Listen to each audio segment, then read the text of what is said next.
Welcome back to my 1940s wartime World War II ration kitchen. Today, for breakfast, I'm going to make some apple cinnamon oatmeal. We only need a few simple ingredients. I'll be using some of my rationed sugar and some of my rationed milk, which I had to open my second pint this morning to use milk with my coffee. Look at the dappled sunlight on the counter from the kitchen window. I appreciate the little things in life. I think that's pretty. It's actually very sunny outside and 55 degrees here in Hot Springs in February, and tomorrow it's gonna be 70 degrees. Anyway, let's get started with the apple. I broke my own rule and left dishes in the sink last night. I was so exhausted yesterday, oh my gosh. Yesterday was a skimpy eating day, but we're gonna make up for it today. If you thought my onion chopping skills were bad, wait till you see how I chop apples. I used to have an apple corer, and I really would like to get another one of those because it was awesome. It made it so easy. You just like put it on top of the apple and press down and it cores and slices it for you. So I'd really like to get another one of those. Right now I'm just going to do it my way, which is to basically cut the apple into fourths and then cut the core out of each little piece. There's probably a better way to do it, but it's quick, it's easy, it works. I try to cut as little of the actual apple as possible. Well, I got a big chunk off there, but that's all right. Those will go in the compost. And then I really don't know how I'm gonna do this. I guess I'm just gonna divide these into two and chop them up because I want little small pieces for our oatmeal. Some of these are bigger than others. That's okay. We're going to make sure they're softened in the oatmeal. I wanted to do something to use up my apples. Apples are probably my favorite fruit of all time. I love apples. But I wanted to use them in a recipe somehow, or at least use one of them in a recipe somehow. And I had some oatmeal, so I thought, why not? Let's whip up some apple cinnamon oats. Apples are really an affordable fruit too. They're very inexpensive. They're available pretty much year-round. And if you get the right variety, they're very good. Red Delicious apples are terrible. They used to be good, but I don't know what has happened to the Red Delicious apples. They are absolutely disgusting. That should be good for our purposes. That's a lot of freaking apple.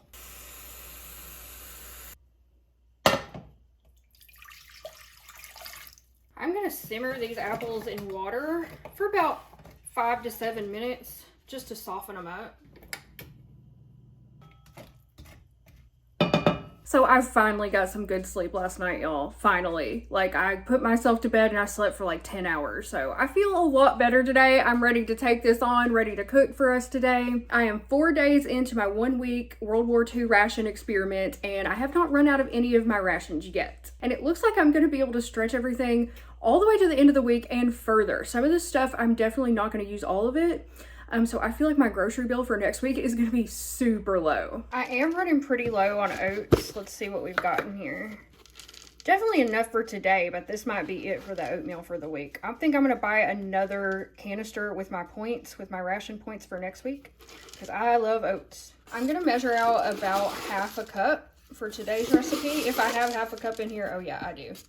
Perfect. That's just about all of them. You know what? There's no point in leaving those in there. I'm just going to go ahead and, you know what? We'll just leave it in here. We'll just use all of those. Put a little pinch of salt in there too. There's my timer. It's been about 6 minutes. I think the apples are getting pretty soft. Let's go ahead and dump in our oats. There's just something so cozy about apple cinnamon dishes in the winter. At least I think so. All right, we're gonna cook this for about 5 more minutes. Look at it go. This is gonna be so good. Butter is definitely going to be my first ration to run out. I started with 4 tablespoons for the week. I'm down to 2 tablespoons, and I'm gonna use just like a teaspoon for the oatmeal today. So here we go, about 1 teaspoon going in. Okay, I might have cut off half a tablespoon, but I tried to do a third. I'm gonna stir that in. And now I've got to add in all the rest of my ingredients here. I think the oats are pretty much cooked. The apples look soft. Morty, you smell apple cinnamon? Do you smell apple cinnamon? Hey, Bell-Bells. Bell-Bell's got her sweater on today. Yes, you do. You cute little thing. Okay, I got to get back to my oats, y'all. I'll catch you in a minute. It wouldn't be apple cinnamon oatmeal without cinnamon. And I'm going to try to do just like 1/4 to 1/2 of a teaspoon here. And we're busting open the sugar ration. Look how much sugar I still have left, y'all. I'm hardly using any of this. I am thinking I want to try and bake something before the end of the week, though. So maybe I can use up some more of it, but there's no way I'll use it all. About 2 teaspoons of sugar, I think, should be good. The apple should add sweetness. Then I'm going to add about 1/4 cup of milk, I guess. I just eyeballed it. Just 1 more minute and breakfast will be ready. Oh my God, it smells so good. I don't know if this bowl's gonna be big enough for all of this. The bowl's, it's gonna be full, but we'll get it in there. Look at that. Breakfast is served. Man, you don't even feel deprived on rations when you're eating like this. Look at this. Before I eat, I had to stop and take a picture to send to Ted because we do this thing where we send each other pictures of every meal that we make. So every meal I cook, I send him a picture. Every meal he cooks, he sends me a picture. I don't know. It's just like our way kind of to share our meals with each other. I like it. He also cooks almost all of his meals from scratch when he's on his own, which I really appreciate. I like that in a man. All right, let's try it. Oh my God, y'all.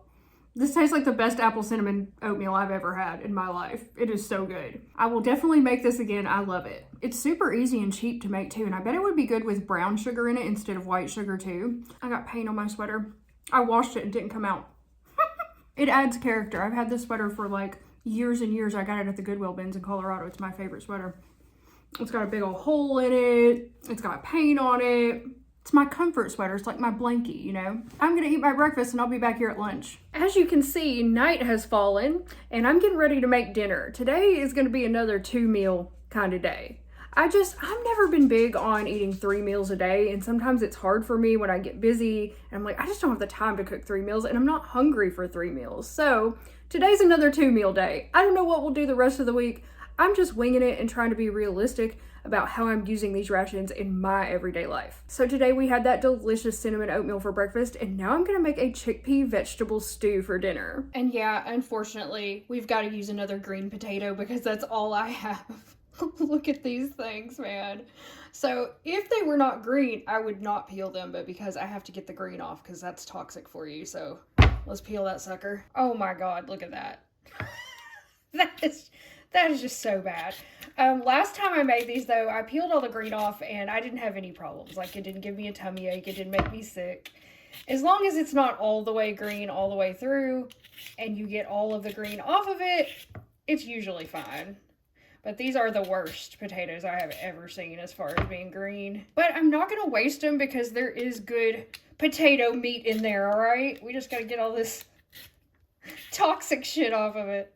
So my plan is to make a big enough batch of this soup that I can have leftovers for tomorrow as well. I think batch cooking really will help a lot, especially on those days when I'm tired.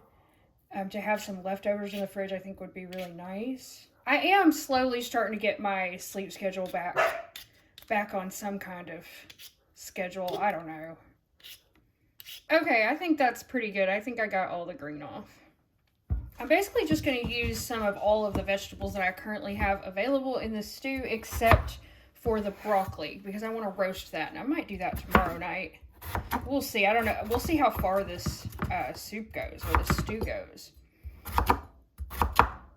I'm still using this big giant onion that the grocery store gave me. This thing's hilariously large. I probably only need to use about half of this thing for my stew. I'm just going to cut it in half like that. Put half back in the fridge. And I'm going to chop this kind of roughly because I want bigger pieces. Oh, crap.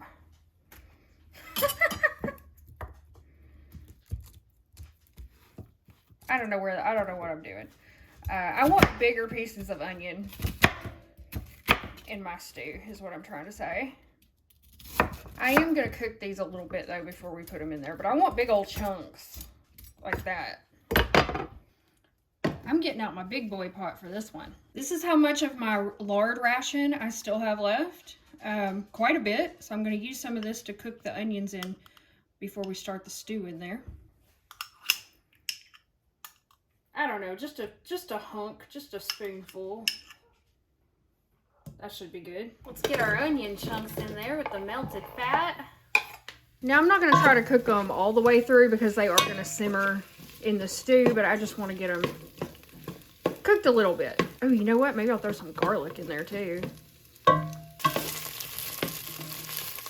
Now I've got carrots here. I've still got a lot of carrots left. I probably in the future would not buy a 2-pound bag for me for a week. Probably a 1-pound bag would be enough. But I'm just gonna chop up some of these into probably just half these. I don't mind if they're big pieces because it's all gonna simmer together in the stew pot. And for a stew, I don't know, I like big pieces of vegetable in there personally. Makes it feel heartier to me. As the week goes on, y'all, I feel like I'm gonna have a lot of stuff left over. Like, I'm not gonna have to buy that much for next week at all. Besides last night when I struggled to come up with a quick meal, it's been really easy. And I mean, that wasn't even really a struggle, to be honest with you. It's been pretty easy. I've definitely been eating a lot more fruits and vegetables than I usually do. Alright, let's shoot my onions. For our main ingredient, we're using chickpeas. I have these garbanzo beans in my cabinet. These would not be historically accurate, I don't believe, for World War II 1940s rations. But the whole point of this is not to be 100% historically accurate. It's to use what I have and to use less and to consume less. So I have this can. It's been in my pantry forever. We are going to use it. Luckily, this one comes with a pull tab. All right, I'm gonna drain these out. For all of my vegan friends out there who watch me, I know there's a couple of you out there, this could be completely a vegan recipe. I am using lard to cook my onions, but you could easily use like a vegetable oil. And then I'm also gonna use this chicken broth to cook my soup in. You could use vegetable broth and then it would be vegan. But I'm using the chicken broth. This is another one of those ingredients which I did not buy for rations. I don't know if this is historically accurate, but it's one of those things I have it in my pantry and it needs to be used. I mean, we're still good till September 2026, but I want to use it because I feel like it's going to give some more flavor to the soup. Now let's get ourselves a stew going, y'all. Here are my onions cooked until translucent. Looking good. I'm going to do the whole can of chickpeas. I'm losing carrots. I'm losing carrots. Okay, you know what? I'm taking this off to do it. We'll assemble it over here and then put it back on the heat. I have this bag of rice cauliflower in my freezer that I really need to use up. So I'm going to throw it in here too. Or maybe half of it. So obviously bags of rice cauliflower would not have been available to people in the 1940s. But cauliflower would have been. And I already had this in my freezer. These are like big, huge chunks. All right, one more chunk. That ought to do it. I'll save this for another meal. And now I'm just going to cover everything with the chicken broth. I am going to add spinach to it, but we're going to add that at the very end because we don't want to overcook it. I don't know if I'm going to use this whole container of it. I think that ought to be good. We can save the rest of this for something else. Now, obviously, we're going to want some more seasoning in this like that. I don't think that's going to be enough. So, I'm going to add some herbs and different season. Oh, I forgot to put garlic in. Dang it. One thing I can't tolerate is bland-ass food. Like, we got to season it. We got to season it good. Parsley flakes. I'm just looking in my spice cabinet to see whatever I have that I can put in here. Soups and stews are a great, like, low-cost meal because you could just throw whatever you have in there. Throw some oregano in there. There's always time for thyme. Celery salt? Why not? I don't know. Why do we have celery salt? Oh, because Ted was making those hot Chicago dogs. That's why. I'm also a fan of putting a little cayenne pepper in there. It gives a little kick. Not too much though. Some paprika.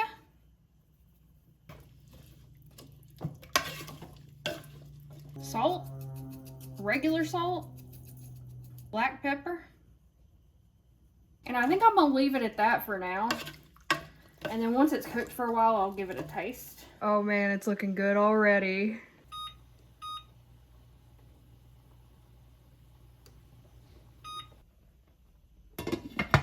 I was in there on my computer and I could just smell this like wafting through the house. It's about halfway through the cooking time and it smells amazing. Let's have a look at her. Ooh, that was just water falling onto the burner, don't worry if you heard that sound. Let me check the potatoes. They're getting tender. It's like making my mouth water, y'all. Get yourself a stew going, baby. Who's ready for soup? My timer just went off.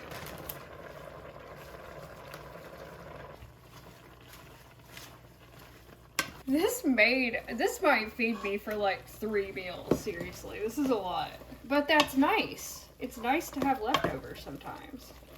Okay, it doesn't take spinach long to cook, so I think we're good. You know, I really love the addition of the riced cauliflower in there because I feel like it really gave it some nice thickness. Look at that. That is nice. All right, I'm gonna let that cool down for a second. And of course, we gotta have a piece of wheat bread with margarine with our stew.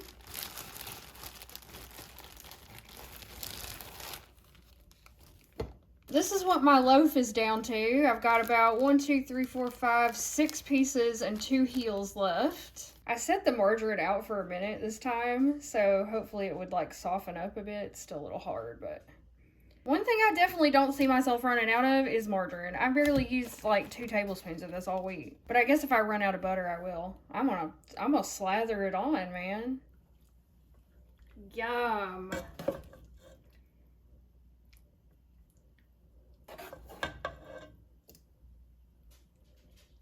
That's a pretty big freaking bowl of soup, and I still have a lot left. So this is definitely going to feed me for today and tomorrow. I don't know if I'll have it for lunch or dinner tomorrow, but don't worry, in tomorrow's video, we'll still cook something else. Dinner is served. I had to take a minute to send a picture to Ted. Okay, now for the moment of truth. Let's hope this is as good as it looks and smells. It's hot still. Y'all, that is delicious. That is so good. I've outdone myself on this one.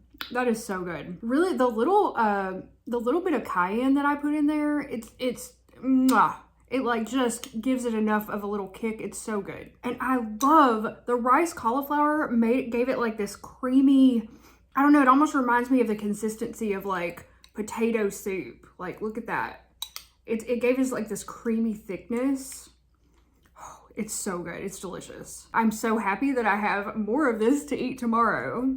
And I will definitely be making this again. Well, actually, I don't know if I'm going to get chickpeas again because I don't think chickpeas were available for rationing, but we could definitely make this with lentils or some other bean or pea. This might be my favorite thing I've made so far. I have really been enjoying cooking foods with these simple ingredients, and everything has turned out so good. Like, it's always better than I expect it to be. And there's nothing fancy here. There's nothing expensive here. It's just the most basic, like, nourishing food you could make. Another thing I really like about this experience so far is just really getting back to basics, not just with food, but like in all areas of my life.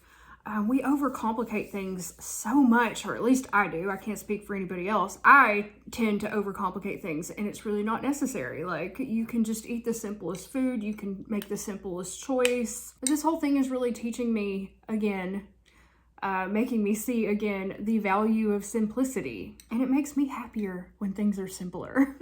All right, y'all. Well, thank you for joining me for another day of World War II ration cooking. I hope you enjoyed it. I certainly did. I loved the oatmeal that I made, and this soup is to die for, y'all. So I'm going to eat my dinner, and I'm also going to have I've been having my little square of chocolate every night as well. And I've got about halfway through my chocolate bar. So I'll have that later when I feel like a treat. And I guess I will see you guys tomorrow for breakfast. I don't know what I'm going to make yet. We'll come up with something good. But thank you so much for watching. I truly appreciate each and every one of you who are watching these videos. Thank you so much, and thank you for all your wonderful comments. I really appreciate it. And I'll see you tomorrow for breakfast. Bye!